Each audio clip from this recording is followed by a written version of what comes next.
Ann Wallen, and I am the director of Maternity Wise International. And I'm here to tell you a little bit of a funny story. Serious, but also you're going to find a little humor in it. So we got sued, and this happened about 4 years ago. It's still ongoing, so I'm going to be careful how I word things, and I'm not going to be naming any names, but we got sued for defamation. Now, since then, Maternity Wise has been dismissed off the case, and the judge found that Maternity Wise has no wrongdoing. But I also personally was included on the case. I was sued personally, as well as Maternity Wise as a whole was sued. I am still on the case because I thumbs up a post that was on Facebook. So apparently, thumbs upping a post can also get you sued for defamation. So you know, you have to be careful on the interwebs how you interact, and making sure that you are not,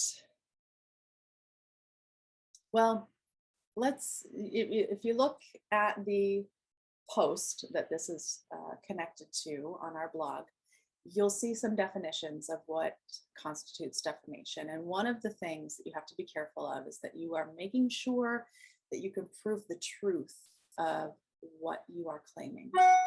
Now, we can prove what we claimed was true. And I'm going to get to that in a second. So therefore, it's not defamation. However, the case goes on. So let's talk about what happened.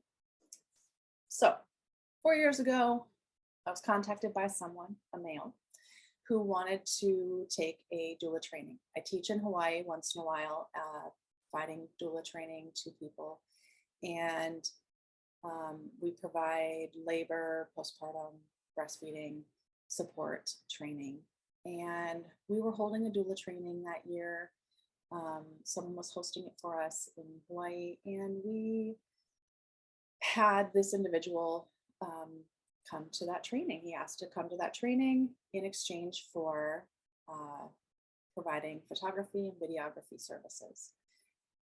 He told me a whole story about how he had a fiance who was pregnant with twins, how she experienced postnatal depression, committed suicide right in front of him, how he was very regretful that he did not take better care of her or recognize the symptoms or support her better, and that he wanted to be part of the solution, and that this, according to him, would never happen to another family. He shared with me some photos of a pretty dramatic weight loss journey. He shared with me some maternity photography and videography that he had been doing, which was, it wasn't amazing, but it was okay. And he offered those services in exchange for his attendance at the training because he said he could not afford to pay for the training. He seemed very sincere and genuine, and he said all the right words. And because of those things, we said, and he provided a very professional contract stating, exactly what we would receive in exchange for him attending the training, what shots, what video, and whatnot that he would provide in exchange for attending the training. And so we agreed, signed the contract, and went forward. He attended the training. It was 4 days long. He was late for 3 of the 4 days. He was very, very late for 2 of the 4 days. While he was in attendance at the training, he talked a lot, told a lot of stories. The story of his fiance evolved while he was there. In fact, it evolved quite a bit from the story he told me on the phone before the training. He's told stories about how he caught babies as a homeless man. He caught babies under a bridge of other homeless women. He told so many stories, lots and lots of stories. And the other trainer who was there with me, we had a hard time reining him in, and we had to pull him aside a couple of times to tell him to stop. And after that, so during the training, everyone who attends the epidoula portion of the day gets a little certificate that says they attended that portion of the training. The epidoula program that we offer is specific to providing skills to support a birthing person who chooses epidural pain relief, and ways to support them and their body to help reduce complications that come along with epidural pain relief. And so if you sit through that portion of the training, you get a little certificate saying that you sat through that portion of the training. It doesn't certify you in anything. It just says, I attended this part of the training. I was there. And he got one of those just like everybody else did. It doesn't certify you in anything. He never, by the way, ever finished any training, never certified. So he was never certified in anything with Maternity Wise, and never completed any assignments. I obviously did not complete even the workshop because he wasn't there for the full workshop. So anyway, so that passed. He did not complete the contract, didn't provide us with, except for a few photographs, didn't complete the required videography and photography that was on the contract that he had, promised to provide. And a few months later, we started getting phone calls saying that he was claiming to be certified by Maternity Wise, claiming that by being certified, he was allowed to do vaginal exams on pregnant people, and claiming that he could catch babies, claiming, this is what people were telling us that he was saying to them. This is all third party. Claiming that he was trying to get people to provide him with breastfeeding porn, pregnancy porn, because he wanted to disseminate their images and videos. He was trying to, this is again, he was trying to get people to allow him to set them up on a platform for pornography, and wanting to charge them a percentage or something. So I don't know a lot about that because I didn't have interactions with him in regards to that. This is what was told to me. One specific interaction I had with someone, a pregnant woman, called me and said that he wanted to do pregnancy photography for her. She was going to hire him. He had infiltrated had joined a lot of mom groups, a lot of birth groups, a lot of doula groups, midwifery groups online, and told this story about the fiance, told them, said to people, had it on his website, had it on his Facebook profile, had it on other websites and directories that he was certified by Maternity Wise, claiming these different things, and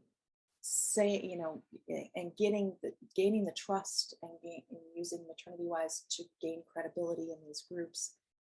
And people were people would hire him based on this credibility that he had built up using our name. And this woman had called me and said, I'm wanting to hire him for pregnancy photography, but he's telling me that I need to send him nude pictures of my breasts so that he can calibrate his camera to my skin tone. Is this legit? And I was like, I don't know much about photography, but that does not sound legit to me. And we don't do photography. We're a doula, training organization. So please, number one, I would say no. And number two, please run. So at that point, we were pretty overwhelmed and appalled by what we were hearing. Maternity Wise quickly put together a statement, had our lawyer look it over. What we know about pornography is that it harms the family unit. It's not promoting of health of the family unit, and that's what we stand for, is promoting the health of the family unit. And so we put together a statement saying that pornography and doula work is not compatible.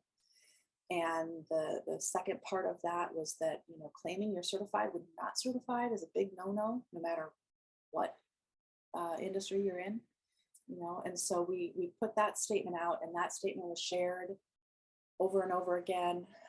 There were also a lot of women and husbands, a lot of people in the birth community sharing their experiences with this person. There was some name calling. There was a lot of information going around about this person. Pretty much mostly negative. And before we knew it, there were lawsuits slapped on the majority of us. And there were, I want to say, close to 40 people being sued. And both on the mainland, internationally, there were people in Australia named on the lawsuit, people in Canada, people in the UK, and then a large handful of people in Hawaii itself. And at this point, I don't even know how many are left on the case. There were a number of people that were dismissed off the case. The judge said that the statement made by Maternity Wise was not defamatory. We didn't name him, and what we said in the statement was not defamatory. And I personally, I'm not quite sure why I'm still on the case, because my thumbs up was from someone sharing the statement. I thumbs up the fact that they shared the statement. So if it's not a defamatory statement, I don't know how my thumbsing up it's defamatory, but at some point in the process, his original lawyer has dropped him, but he was picked up by another lawyer, which, the funds are there, so we can only guess what her motive. We don't know what her motive for taking the case is, but what we do know is something called deposition has been taken. Okay, so depositions are when the parties of the case have been, or even witnesses have been interviewed, and their interviews are considered testimony or evidence in the case. So I've been deposed. Some of the other ladies on the case have been deposed. Our testimony is entered in as evidence on the case. And he's been deposed. Now, during his deposition, he admitted basically that everything we said about him is true, and that everything we said he did, he did. So it kind of proves that this is, that the whole reason for the lawsuit was just to shut us up, just to stop us from holding him accountable for what he's doing, and to keep us from protecting one another, right? To keep us from calling out what he's doing, so that these more vulnerable people in our community who may not recognize what's going on, or might not understand that, no, he's actually not certified, and no, they can't trust that what he's saying is true, that they might still be tricked into believing these stories that he's telling that aren't true. The other thing that was interesting, that first of all, he admitted that the story about the fiance, completely fabricated, never even happened. She didn't exist. Something else he did was he was using the name of a former girl that he wanted to be in a relationship with, but apparently and I don't know exactly how this went, but maybe he wanted to date her and she didn't want to date him, or he dated her for a minute and she broke up with him or something. He used her name. He created a whole persona online. Then he was messaging people, trying to bait them into talking badly about him. And then when they talked badly about him, then he used that to then sue them for defamation.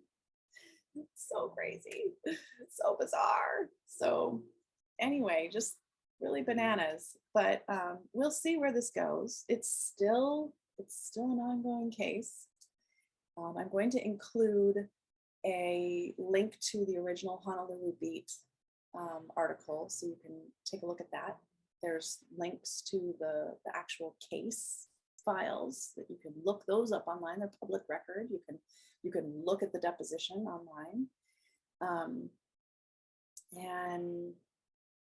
take a look. But defamation cases are kind of a hot topic right now in the news. So um, have fun.